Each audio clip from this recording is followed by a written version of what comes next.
When did you realize your friend secretly hated you? I never thought my life would unravel because of one person, especially not someone I once called my best friend. We met in middle school, two awkward kids who found comfort in each other's silence. I remember the first day she dropped her lunch tray, and everyone laughed. Everyone except me. I picked it up, handed her a clean fork, and from that moment, we were inseparable, or so I thought. For years, she was the sister I never had. We stayed up late whispering secrets under blankets, made each other mix CDs, and swore we'd never let boys, jobs, or college pull us apart. But the truth is, friendships don't always break with loud betrayals. Sometimes they rot quietly, and you don't realize it until the smell hits you full force. It started with little things, jokes that stung more than they should have, comments that seemed harmless until I replayed them in my head at night. "Wow, you're really going to wear that?" she'd say, her voice sugary, but her eyes sharp. Or when she'd retell my stories to others, twisting them just enough to make me look foolish. Once, I confided in her that I was nervous about a guy I liked. A week later, I heard her at a party, laughing. "Oh my god, she's obsessed with him." Like, fatal attraction obsessed, everyone laughed. And I laughed too, because what else could I do? But inside, I was shrinking. By the time we hit college, I thought maybe the distance would save us. We went to different schools but texted daily. She'd call me between her classes, and I'd drop everything just to listen. Yet when I needed her, when my grandfather died, and I begged her to come with me to the funeral, she claimed she had an exam she couldn't miss. I believed her, until I saw pictures of her drunk at a frat party that same day. Still, I forgave her. That's what you do for friends, right? The real cracks showed when I got my first serious relationship. His name was Daniel. He wasn't flashy, not the type to sweep you off your feet with poetry, but he was kind, steady, the kind of man who noticed when I was quiet and asked if I needed tea. My friend, though she hated him from the start. "I'm just looking out for you," she'd say, feigning concern. "He's not your type. Don't you want someone?" "I don't know. Better?" Better. That word stayed with me. Daniel noticed too. "Why does she glare at me like I kicked her dog?" he asked one night, half joking. "She's just protective," I insisted, but doubt not at me. The turning point came at my birthday party. Daniel had organized a small surprise gathering at my apartment. Nothing huge, just close friends, cake, and music. She showed up late, already tipsy, and within minutes, she was holding court in the kitchen, telling stories about me. Embarrassing ones. She once peed her pants at the movies, she announced, sloshing wine onto the counter. Like, full on, puddle on the floor. I wanted the ground to swallow me. Everyone laughed, even Daniel, though his laugh was awkward, strained. I forced a smile, but my chest burnt. Later, I pulled her aside. "Why would you say that?" I asked, my voice low, trembling. She blinked at me, feigning innocence. "Relax. It was funny." Everyone has embarrassing moments. But the way she smirked, the way her eyes sparkled with satisfaction, told me the truth. She enjoyed it. That night, after everyone left, Daniel hugged me tight. "She's not your friend," he whispered. I wanted to argue, but deep down, I knew he was right. Still, nothing could have prepared me for what came next. It was finals week. I was buried in notes when I got a text from her. "Need to talk. Urgent." I rushed over to her dorm, worried something had happened. But when I walked in, I froze. Daniel was there, sitting on her bed. His hair was messy, his shirt half buttoned. And she was smiling. My world tilted. I couldn't breathe, couldn't move, could only hear the pounding of my own heart as she said, almost casually, "We didn't mean for you to find out like this." The room spun. The girl I had trusted with my secrets. The men I thought I loved. Both of them staring at me like I was the intruder. And in that moment, I realized she hadn't just hated me. She had been waiting for this. Waiting to destroy me. But that wasn't even the worst part. The worst part came later when I discovered what she had planned all along. I stumbled out of her dorm room like I'd been shoved, though neither of them touched me. The hallway stretched endlessly. Faces blurred, the sound of laughter from other rooms ringing cruelly in my ears. My stomach twisted so hard I thought I might vomit.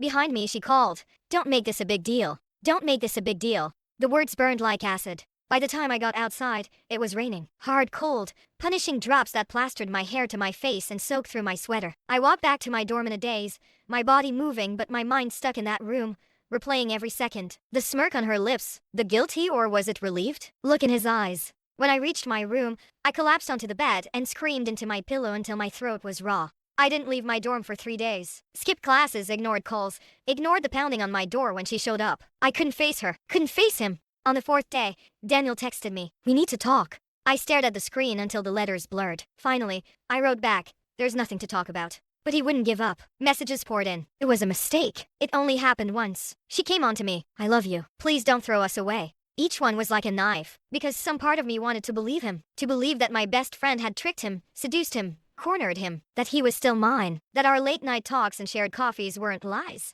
But the truth was simpler. He made a choice. And so did she. The betrayal hollowed me out. Weeks passed. I moved through campus like a ghost, avoiding parties, avoiding crowds. But rumors have a way of spreading faster than fire. Soon, whispers followed me everywhere. Did you hear? She went crazy after her boyfriend dumped her for her best friend. Dumped. That was the story they told. That I was the unstable one. She made sure of it. I caught her in the library one afternoon, surrounded by a circle of girls, her voice low but just loud enough for me to hear. I tried to be there for her, but she's so clingy. It's not healthy. Daniel realized it too. I mean, she practically pushed us together. Laughter rippled through the group. My chest tightened until I could barely breathe.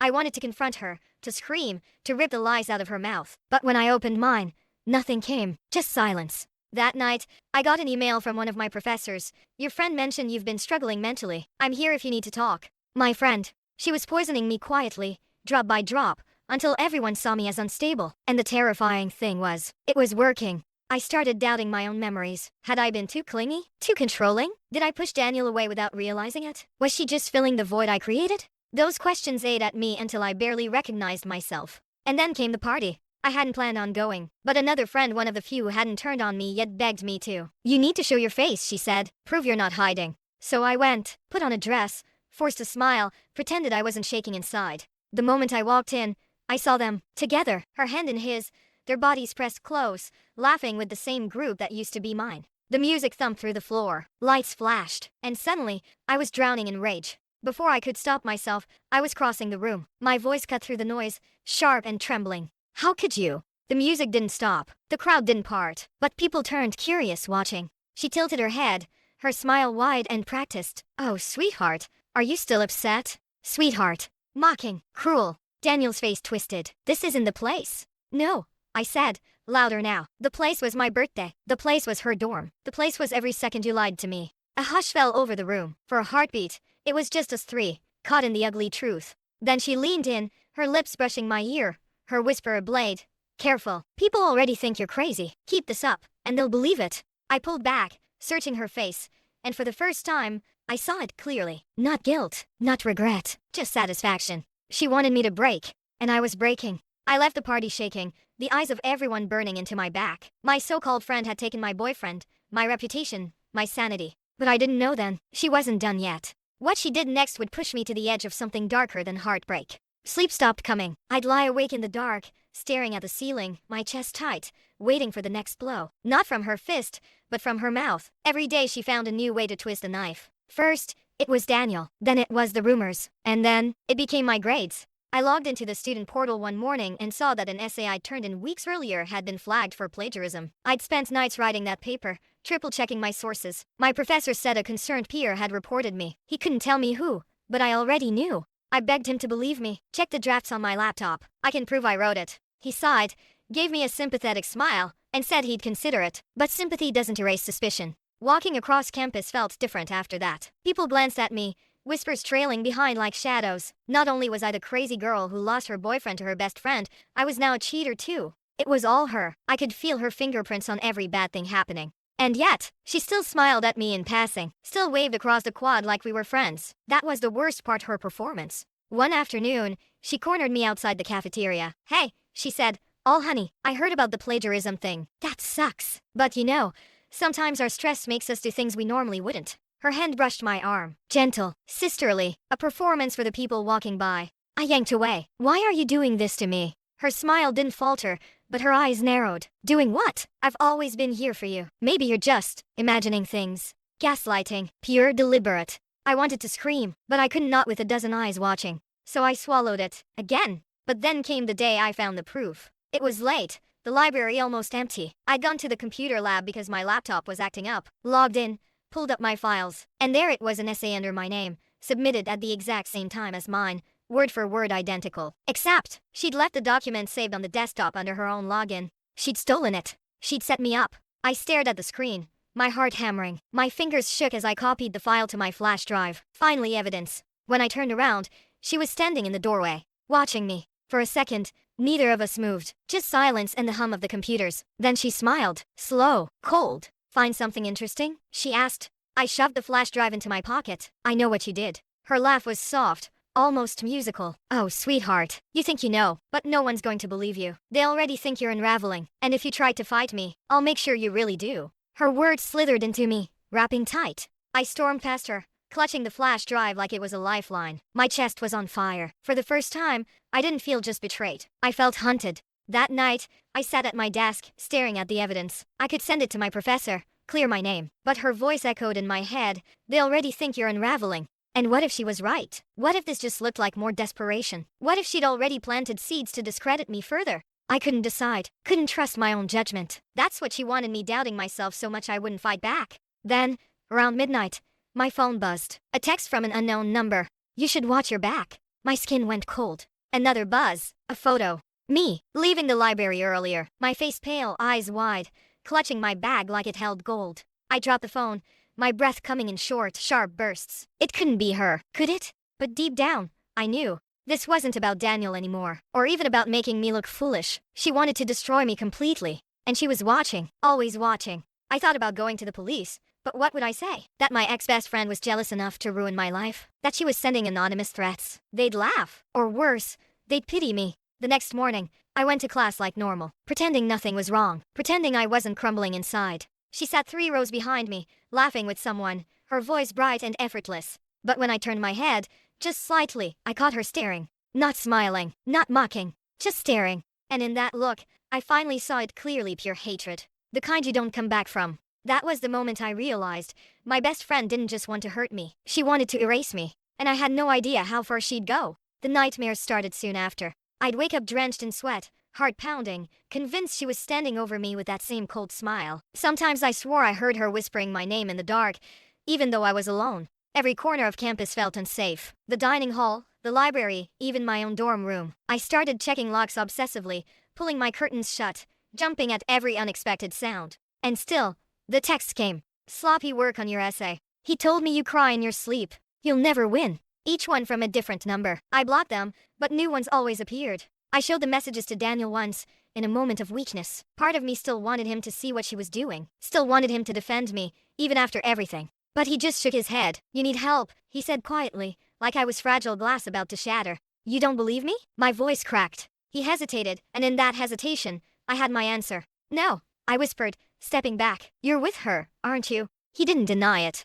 That night, I deleted every photo of us, every message, every trace of the boy I thought I loved. But deleting him didn't erase the betrayal. If anything, it made her presence stronger, like she'd won him all over again. And then something happened that shattered the last piece of my trust. It was late 2 a.m. I was walking back from the library, clutching my bag tight. The campus was quiet, the kind of quiet that makes your footsteps sound too loud. As I turned the corner toward my dorm, I saw it. My door, wide open. My blood ran cold. I knew I'd locked it. I always locked it. I stepped inside slowly, my pulse racing. The room looked normal at first glance. My books stacked neatly, laptop closed on the desk, bed and made. But then I saw it. On my pillow. A photograph. It was me, sleeping. My mouth went dry. My hands trembled as I picked it up. There I was, curled under the blanket, unaware. The angle was close. Too close. Whoever took it had been standing right beside my bed. I backed away, my chest heaving, scanning the room. Was she still here? Watching from the shadows? I grabbed my phone with shaking hands and dialed campus security. They came,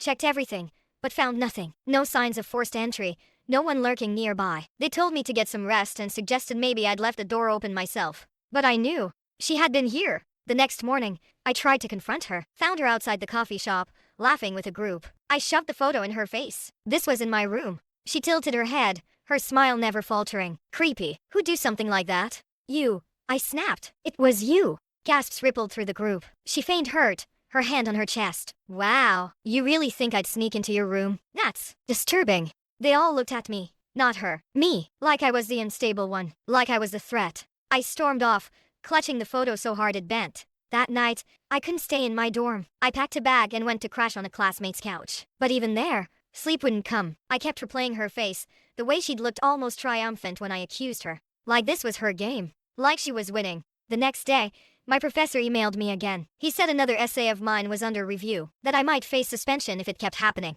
I wanted to scream, to throw my laptop across the room, but all I could do was sit there, staring at the screen, shaking. She was dismantling me piece by piece, and I realized something terrifying. If I didn't fight back soon, there wouldn't be anything left of me to fight with. That night, I sat at the kitchen table in my classmate's apartment, the photo spread in front of me, the text saved on my phone, the copied essay on my flash drive. It wasn't enough to clear my name. But maybe, just maybe, it was enough to prove what she really was. I knew one thing for certain: if I stayed quiet any longer, she'd destroy me completely. So I made a decision. I was going to expose her, no matter the cost. But I didn't know then that the cost would be far higher than I could ever imagine. Exposing her wasn't going to be easy. She was careful, calculated. Everyone loved her, or at least thought they did. Professors, classmates, even Daniel. She'd built her image like a fortress, sweet, charming, trustworthy. And me? I was the girl falling apart, the one everyone whispered about. So if I was going to bring her down, I'd need more than accusations. I needed undeniable proof.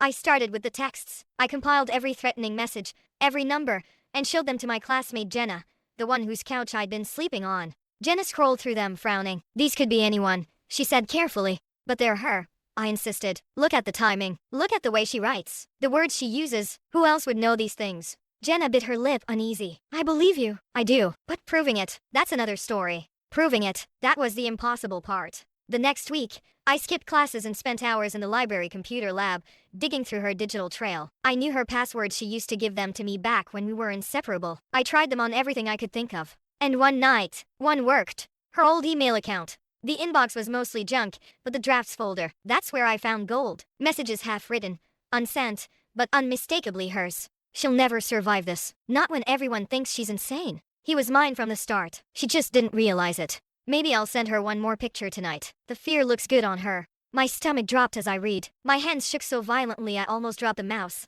There it was. Her voice, her intentions, captured in words she'd meant to erase but hadn't. I copied everything onto my flash drive. For the first time in months, I felt hope. But that hope didn't last long. The next morning, I returned to my dorm to grab more clothes. My heart pounded as I slid the key into the lock. I hadn't been back since the photo on the pillow. Inside, the room smelled faintly of lavender, her perfume. My desk had been rifled through, drawers left ajar. The flash drive I'd hidden in a jewelry box was gone. I tore the room apart, frantic, but it wasn't there. She'd beaten me to it. And on my bed, waiting like a signature, was another photo. This time it was of me in the library the night before, hunched over the computer, her email open on the screen. I sank onto the floor, clutching the photo, my breath ragged. She knew. She'd always known. I wasn't just fighting a manipulative friend. I was fighting someone who seemed to be one step ahead of me at every turn. That night, Jenna found me pacing the living room, shaking. I told her everything about the drafts, about the missing flash drive, about the photo. Her face went pale. "You need to go to the police. Now." I almost laughed. "And tell them what? That my ex-best friend is running a psychological war against me? That she broke into my room without leaving a trace? They'll think I'm paranoid." "Then what?" Jenna asked softly. I didn't have an answer. Days blurred into weeks. I avoided her, but she always found ways to remind me she was there. A smile across the cafeteria, a wave in the quad. Notes slipped into my bag when I wasn't looking. And then, she escalated. I came back to Jenna's place one evening to find the door ajar. My chest seized. I rushed inside. Nothing was missing. Nothing was broken. But on the kitchen counter, in perfect silence, sat a birthday cake. My favorite flavor, with my name written across it in bright icing. And next to it, a single candle. Not lit, just waiting. My hands trembled as I read the card tucked beside it. "Happy birthday. Blow out your candle and make a wish. I'll make sure it never comes true." But it wasn't my birthday, not even close. Jenna found me standing there, frozen, the card shaking in my hands. She grabbed it, read it, and swore under her breath. "She's unhinged," Jenna whispered. "This isn't just jealousy anymore. This is obsession." And for the first time, I saw real fear in someone else's eyes. Not pity, not doubt. Fear. That should have comforted me, but it didn't. Because it meant I wasn't imagining it. She really was trying to destroy me. And I knew, deep down, she wouldn't stop until she had. I stopped feeling like a person. Every day was survival, measuring every step, watching every shadow, second-guessing every sound. The birthday cake had crossed a line. It wasn't just cruelty anymore. It was theater. She was performing, making sure I knew she could reach me anywhere. I couldn't sleep in Jenna's apartment after that. I felt watched, even there. So I started bouncing between couches, never staying in one place too long. Some friends let me crash for a night out of pity. Others said no, too nervous to get involved. She had poisoned the wells so thoroughly that even offering me kindness felt risky. Daniel, of course, stayed silent. I stopped hoping he'd come around. He'd chosen her, and maybe he enjoyed the game too. The police were my last resort. I sat in a sterile office, clutching the photos, the card, the texts I still had. My voice shook as I laid it all out. The officer frowned, jotting notes. "Do you have any proof these are from her?" I wanted to scream. Who else would know these things about me? Who else would break into my room? Who else would? He raised a hand, calm, detached. Look, I'm not saying nothing happened, but unless you catch her in the act, or we have physical evidence linking her, it's your word against hers. And frankly, she doesn't strike me as the type. The type. The sweet, smiling girl who fooled everyone. I left the station shaking with rage. She had built her armor too well, and I was running out of ways to break through it. But then, a strange kind of opportunity came. Jenna called me one night, her voice tight. You need to see this. Now. She sent me a link. A private Instagram account. Just a handful of followers. The username was hers. The page was filled with posts about me. Dozens. Some blurry photos. Some memes, some videos. Captions mocking me. Painting me as unhinged. One video made my stomach twist. Me storming out of that party, shouting, her whispering in my ear. Someone had recorded it from across the room, and she'd posted it with the caption, and they say I'm the crazy one. Comments flooded underneath. Friends laughing, agreeing, tagging each other. She wasn't just trying to ruin me quietly anymore. She was building an audience. I scrolled through every post, my hands shaking. And then I saw a video I hadn't known existed. Me, in the library. The night I found her email drafts. The camera was trained on me as I leaned over the computer, copying files, looking frantic. She'd been there, recording the whole thing. And suddenly, the photo left on my pillow made sense. She wasn't just documenting my pain. She was curating it, turning it into entertainment. That was when something in me snapped. I couldn't keep running, couldn't keep waiting for the next humiliation. She was pulling the strings, and I was dancing for her audience. No more. The next day, I followed her. It wasn't hard. She was predictable, her coffee in the morning, her classes, her afternoons at the gym. I stayed a few steps behind, blending into the crowd, my hoodie pulled low. I watched the way she laughed with people,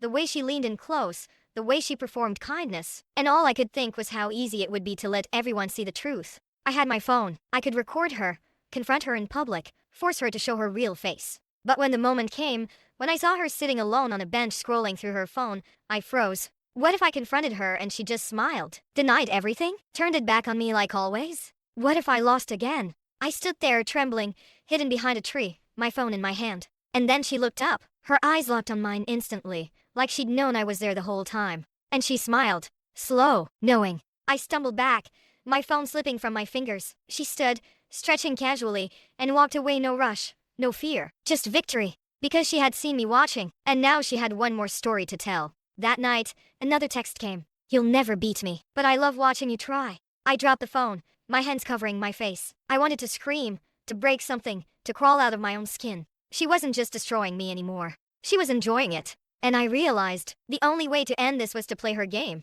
But if I played her game, I'd have to become someone I didn't recognize. And I wasn't sure there was any way back. I don't remember making the decision. It was less a choice and more a surrender, like slipping into a current too strong to fight. If she wanted a game, I'd give her one, but not as her victim, as her mirror. I started by studying her, not the version everyone saw, the bubbly, trustworthy friend, but the machinery behind it. She thrived on control, on being one step ahead, on making me question my own sanity. So I asked myself, what would happen if I flipped it? What if she was the one who couldn't trust what was real? The first move was small. I slipped a note into her bag during class. Just one sentence in block letters.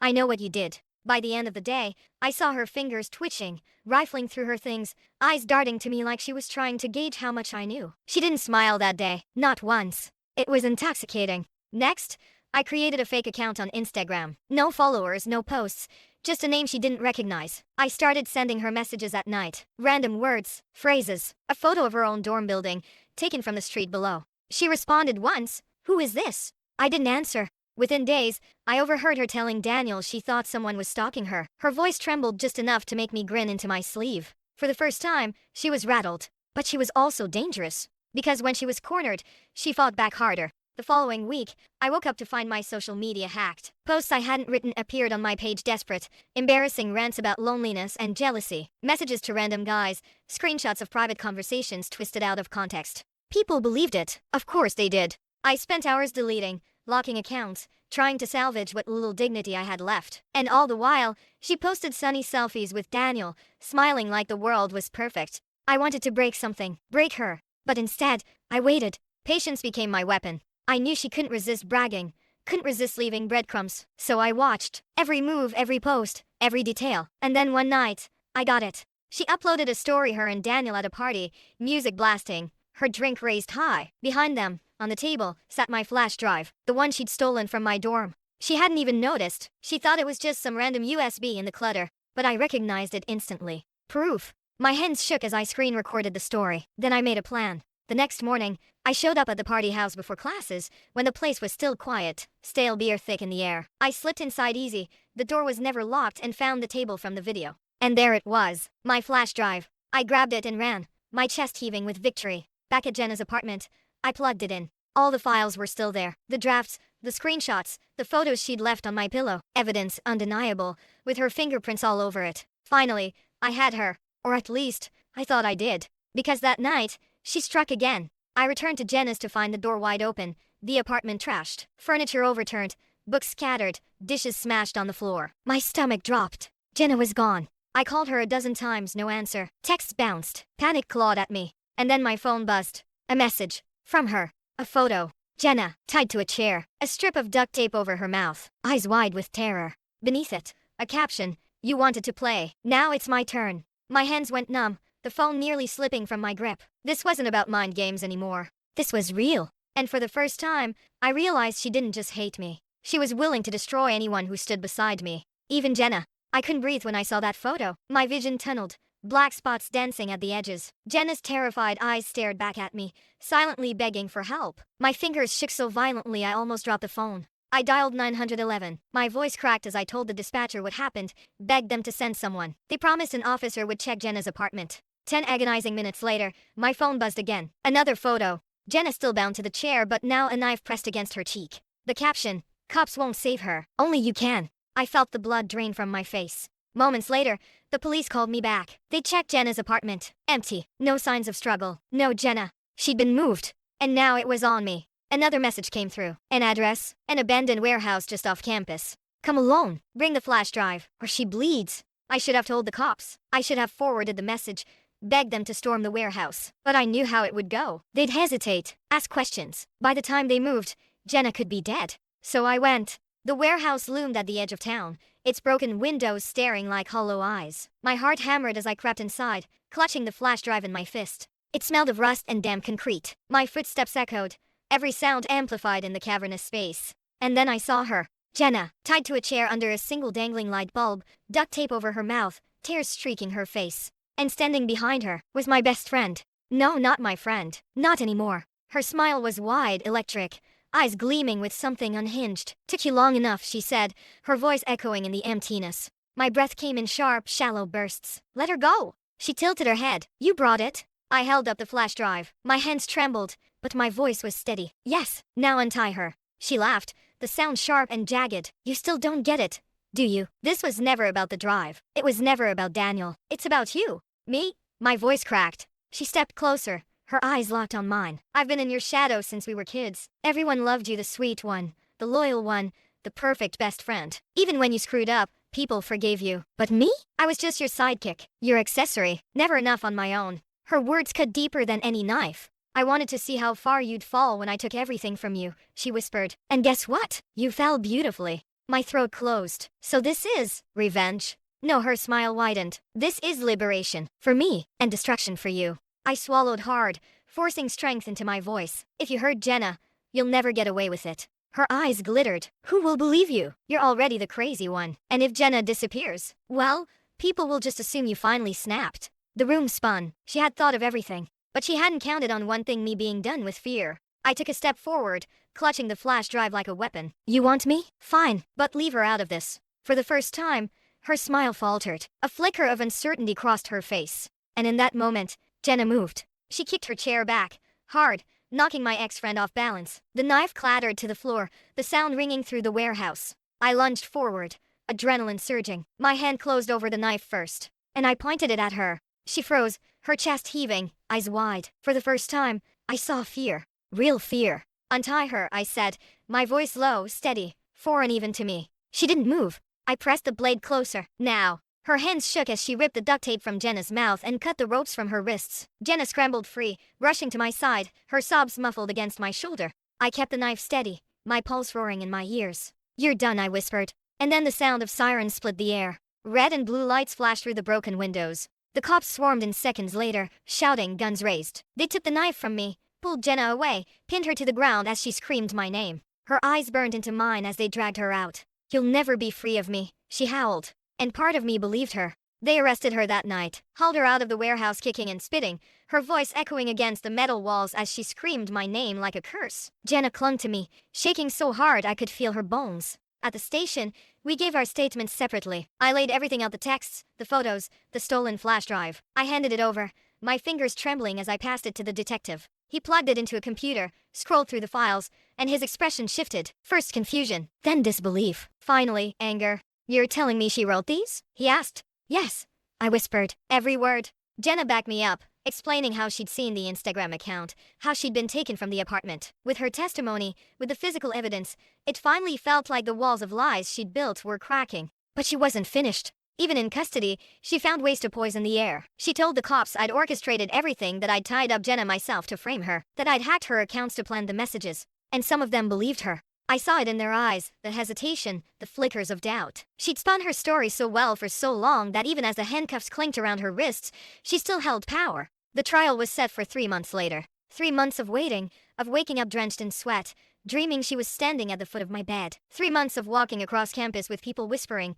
unsure who to believe. Jenna never left my side. She moved in with me temporarily, refusing to let me face it alone. But I could see the toll it took on her, the shadows under her eyes, the way she jumped at sudden noises. She'd become collateral damage in a war she never asked to fight. The day of the trial, the courtroom was packed. She sat at the defense table, hair neatly brushed, makeup subtle, eyes wide with manufactured innocence. To anyone else, she looked like the victim. But I knew better. I took the stand, my palms sweating, and told my story. My voice shook, but I didn't stop. I described everything: her betrayal, the texts, the photo on my pillow, the cake, the warehouse. And then the prosecutor played the files from the flash drive. Her words filled the courtroom, damning and undeniable. The drafts where she gloated about destroying me, the screenshots, the threats, the videos she'd taken without me knowing. For the first time, I watched her mask crack. Her jaw tightened, her eyes narrowed, her nails dug crescents into her palms. The jury saw it too. Jenna testified next, her voice breaking as she described the night she was taken. When she held up the photo of herself tied to the chair,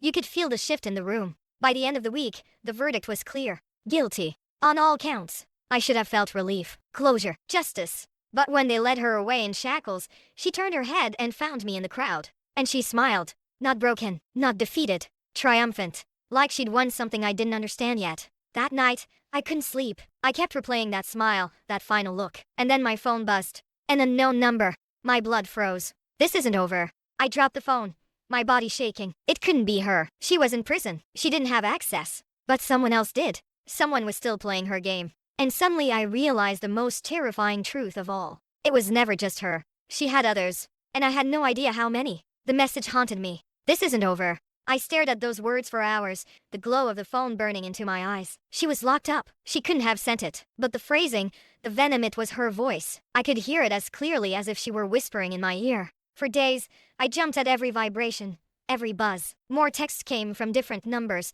all echoing her same tone. "You can't escape me. She'll never be safe. I'll always win." Part of me wondered if she'd somehow convinced someone on the outside to continue her game. Daniel maybe, or one of the people she'd manipulated with her stories. She'd always been a master at bending others to her will. Jenna begged me to change my number, delete everything, vanish from social media. I did, but the messages still found me. Sleep became impossible. I'd wake up at a am, convinced I saw her silhouette in the corner of my room. I'd stumble to the light switch, flick it on, and find nothing but shadows. Still, my heart wouldn't stop racing. Weeks turned into months. Her appeal failed. The sentence held 7 years. But the messages didn't stop. The police dismissed them as harassment, maybe trolls who'd heard about the case. But I knew better. It was her. Always her. One evening, Jenna found me sitting on the floor, surrounded by the photos, the flash drive, the court documents. I was shaking, whispering to myself, "She's still here. She never left." Jenna knelt, taking my hands. "Listen to me. She's gone, locked away. She can't hurt you anymore." But I saw the fear in her eyes. She didn't believe it either. The final break came the night I returned to my dorm alone. Jenna had gone home for the weekend. I walked in, flicked on the light, and froze. On my bed was another cake, identical to the first. Same icing, same candle, same card. "Happy birthday. Blow out your candle and make a wish." My breath caught in my throat. My birthday was still months away. I backed into the hallway, my vision blurring, my chest seizing with panic. How could she still reach me from behind bars? That night, I sat in the stairwell until dawn, knife in hand, staring at my door, waiting. No one came. By morning, the cake was gone. Only the card remained. And on the back in her handwriting, 5 words that will never leave me. You'll never be rid of me. After that, I stopped trying to prove anything. Stopped trying to convince people. Stopped trying to win. Because maybe she was right. Maybe her presence had seeped too deeply into me, carved itself into the cracks of my mind. Maybe even prison couldn't cage her completely. I carry her voice with me now, in every whisper of doubt, in every shadow that lingers too long, in every phone buzz that makes my stomach twist. Jenna still checks on me, but I see the worry in her face. She knows I'm not the same. I don't think I ever will be. Because the truth is, the story doesn't end with justice. It doesn't end with closure. It ends with me standing in front of a mirror, looking into my own eyes, and asking the question I've been too afraid to say out loud. What if she was right? What if I'll never escape her? And worse, what if a part of me doesn't want to? Because hatred that deep, that sharp, carves a bond stronger than love. And sometimes, late at night, when the world is silent and my phone glows with another message, I feel something dangerous flicker in my chest. Not fear, recognition. That was the day I stopped recognizing who I was. In the end, survival changes everyone.